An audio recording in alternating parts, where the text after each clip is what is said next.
Yves Cyprien Niaoui, c'est le lauréat du prix national 2012 de l'apprentissage de la langue japonaise. Après un stage et une formation au Japon, l'homme revient au pays pour partager son expérience avec les populations. Il donne ici des cours de japonais au siège de l'ONG Solidarité Côte d'Ivoire-Japon, situé à Cocody de Plateau Carrefour d'Incan. Une ONG que lui et deux autres jeunes, ayant séjourné au pays du soleil levant, ont mis sur pied.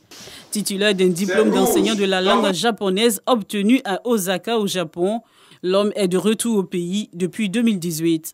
J'ai été retenu parmi les 40 professeurs de langue japonaise du monde. Donc du retour au pays, il était question que je me mette à la disposition de tous les apprenants de la langue japonaise et leur faire partager les acquis de Tokyo.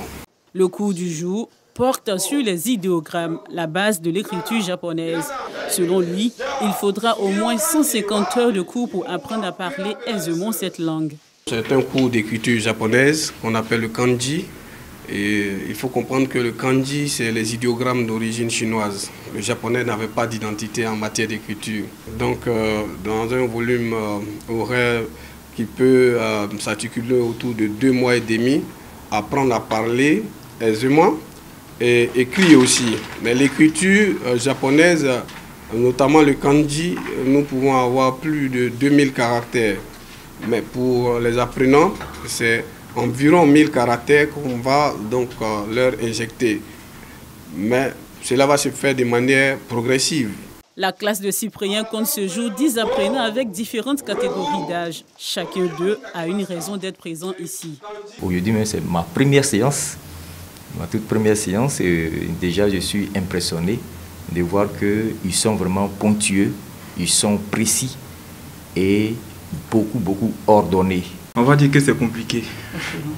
La grammaire, tout ça, le vocabulaire. Pour le moment, on doit apprendre les mots par cœur pour pouvoir bien faire les phrases et tout. Donc, pour le moment, on a commencé avec ça. En apprenant, ça m'ouvre davantage l'esprit. C'est vraiment, je vois que pourquoi les Japonais sont intelligents, je crois que c'est par leur culture. Parce que mémoriser tout cela, vraiment, il faut être intelligent. Les cours ont débuté ici depuis environ 3 mois. Ce sont au total 40 apprenants qui visitent 3 jours de la semaine l'ONG Solidarité Côte d'Ivoire-Japon. Le centre dispose également de 1000 livres repartis dans 2 bibliothèques afin de faciliter l'apprentissage. Aux côtés des livres, il y a aussi des CD, des mangas, tout ce qu'il faudra aux apprenants pour aller plus vite dans l'apprentissage de cette langue. Pour Oswald Akwame, vice-président de cette ONG, tout ce dispositif a un coût qu'il juge négligeable comparé à l'objectif visé. C'est un peu coûteux, mais quand on a l'amour de donner une possibilité de tout le monde de rentrer dans notre univers, je pense que c'est des choses qui se gèrent.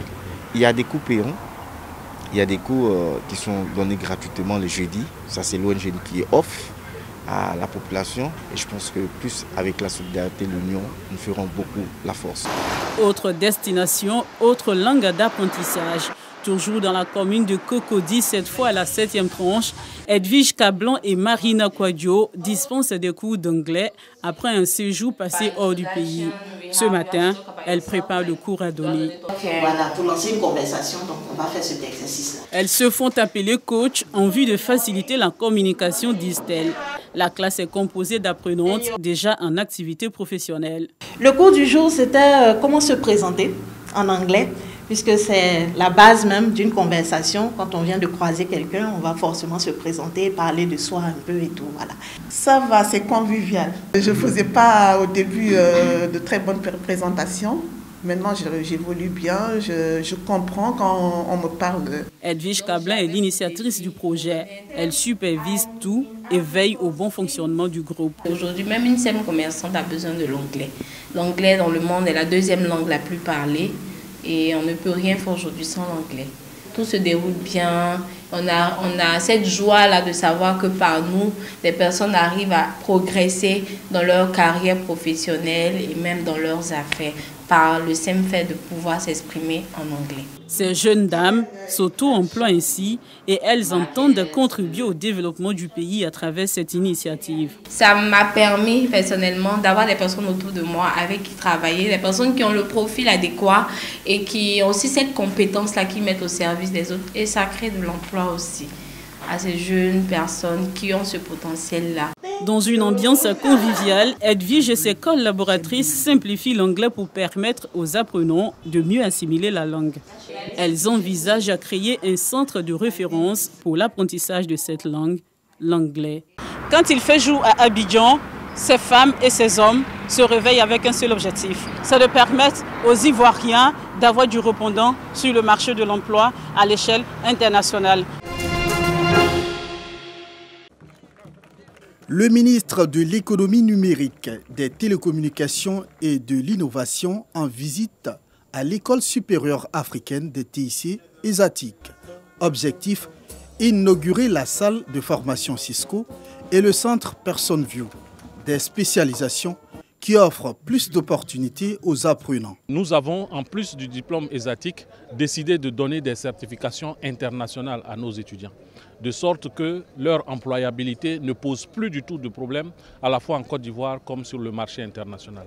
Donc nous avons ouvert plusieurs certifications et aujourd'hui c'était PersonView et la certification Cisco. La visite des locaux et des installations ont permis au ministre de toucher du doigt les réalités de cette école qui a pour mission de former les élites dans le domaine des TIC. Pour Roger Félix Adom, il faut valoriser ce que la Côte d'Ivoire propose de mieux.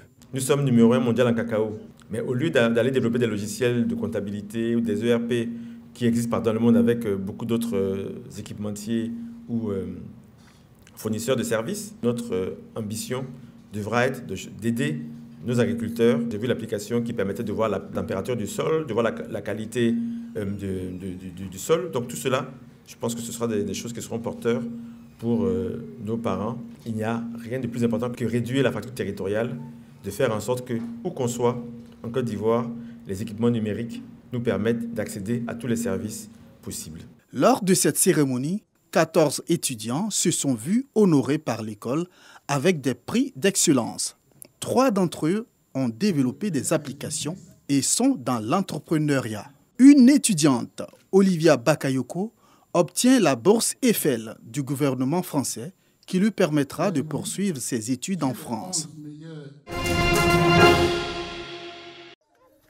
Hakima et sa fille de 4 ans sont toutes les deux séropositives. Elles ont été diagnostiquées en 2019. Ma fille et moi recevons un traitement, mais il n'est pas satisfaisant. Nous voulons un traitement qui puisse nous guérir complètement.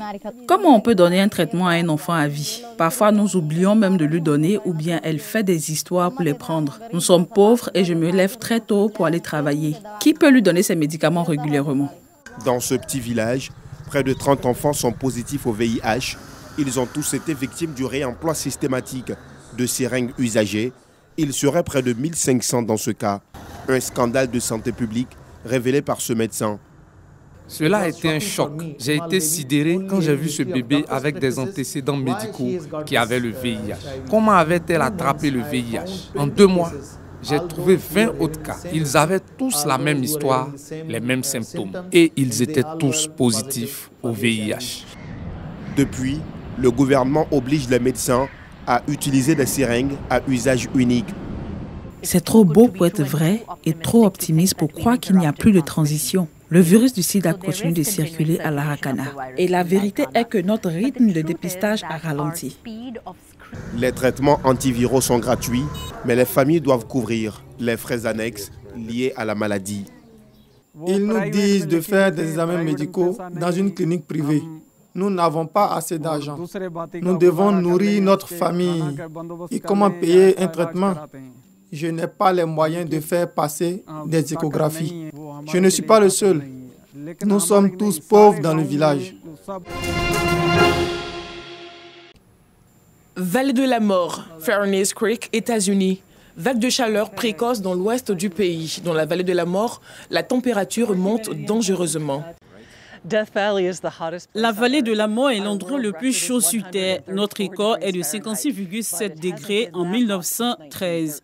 L'année dernière, nous avons eu 54,4 et hier 51,7, ce qui est très chaud pour la mi-juin. En Arizona, 46 degrés Celsius ont été enregistrés à Phoenix avec des températures la nuit supérieures à 30 degrés Celsius. On vient du Michigan, alors pour nous, il fait très chaud. On a une tonne d'eau dans la voiture et on ne va pas faire grande chose aujourd'hui dans la vallée de la mort.